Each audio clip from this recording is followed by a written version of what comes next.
invite our first speaker, Dr. Awaneesh Upadhyay, to start with his presentation. Dr. Awaneesh will be presenting on initial assessment and how do we decide our approach based on that assessment. So over to you, Dr. Awaneesh. Uh, Thank you, sir. And at the onset, uh, thank you for having me for this session.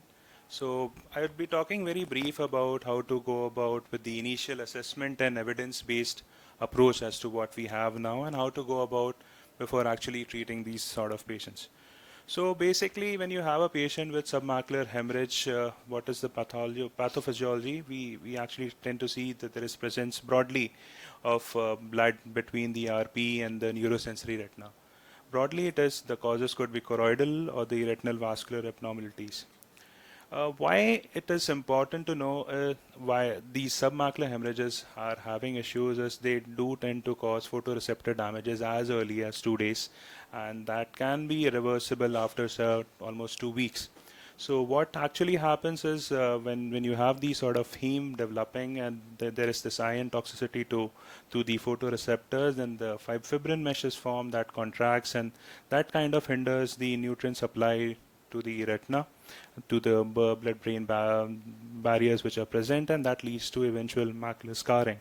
At the cellular mechanism for the submacular hemorrhage, we tend to see oxidative stress and inflammation because of these pathologies. So the most common causes I would want to illustrate are age-related macular degeneration. We have PCVs, pathological myopia, retinal artery macroaneurysms. The others which we uncommonly see are traumatic patients with choroidal ruptures. One of the other causes which we see more commonly is Valsalva's maneuver or patients with Tertian syndrome. So one thing which we need to understand here is what is the location of the submacular or subretinal heme. And the classification as it goes, it could be sub-RP between the photoreceptors and the RP, and under the ILM or between the ILM and the vitreous. Why it is important to know this is because the prognosis is how the placement of the blood is. So if you have on the inner surfaces of the inner retinal layers or maybe in the vitreous cavity, the prognosis is very good, and they do tend to sometimes resolve spontaneously.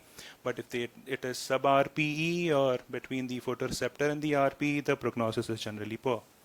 So we need to investigate these sort of patients, and one of the most common modality which we have is to do OCTs. So in the previous slide, as I can show you, this patient came with a subhyaloid hemorrhage, and you tend to see that you can do an OCT and we can understand where the blood is. So we can see that this is the amount of blood which is there under the ILM, and this is the area where the blood is sub-RP, and there could be some vitreous hemorrhage which can make out it is pre-retinal or maybe in the subhyaloid space as well. So these patients, if you do a hyaloidotomy, your management kind of actually is also focused on what we tend to see.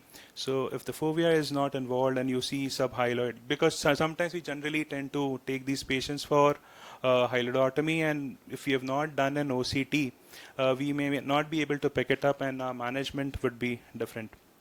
So the other investigation which we do also is FFA and ICG. That is important because along with treating the submacular hemorrhage, we should know what is the underlying cause, because unless we don't do that, the proper treatment or the total treatment will not happen, and we can have a very good approach. If a patient is coming with PCVs, giving intravitreal aflibercept would be of prime importance. The other thing which I want to emphasize is why we need to do an early and prompt treatment for these patients. So this was a study which was done way back in 2004, where they used to do surgeries for subhemorrhagic choroidal neovascular lesions. And they had this report where they actually had around 334 patients, of which 168 patients were in the control arm. And the criteria here was these patients who had a subfoveal neovascular lesion, which was of the size 3.5 disc areas and composed of at least 50% of blood, and the visual acuity was less than 220 to 200. So after 3 years in these sort of patients, they followed up. So 87 patients were followed up at 3 years, and those patients, only 8% of them had a better visual acuity of 20 to 200. And you can see that with these sort of patients, the visual acuity does tend to go down if no treatment is given. So if you are not treating these patients, almost like 2/3 of the patients will have decreased vision. So we need to treat these sort of patients. So now coming to a patient which we have, and we decide whether this patient will have good or poor prognosis. This is one of the articles which was published, and this is from the people from Thailand. So from their study, they came out that PCV was most commonly diagnosed cause for submacular hemorrhage.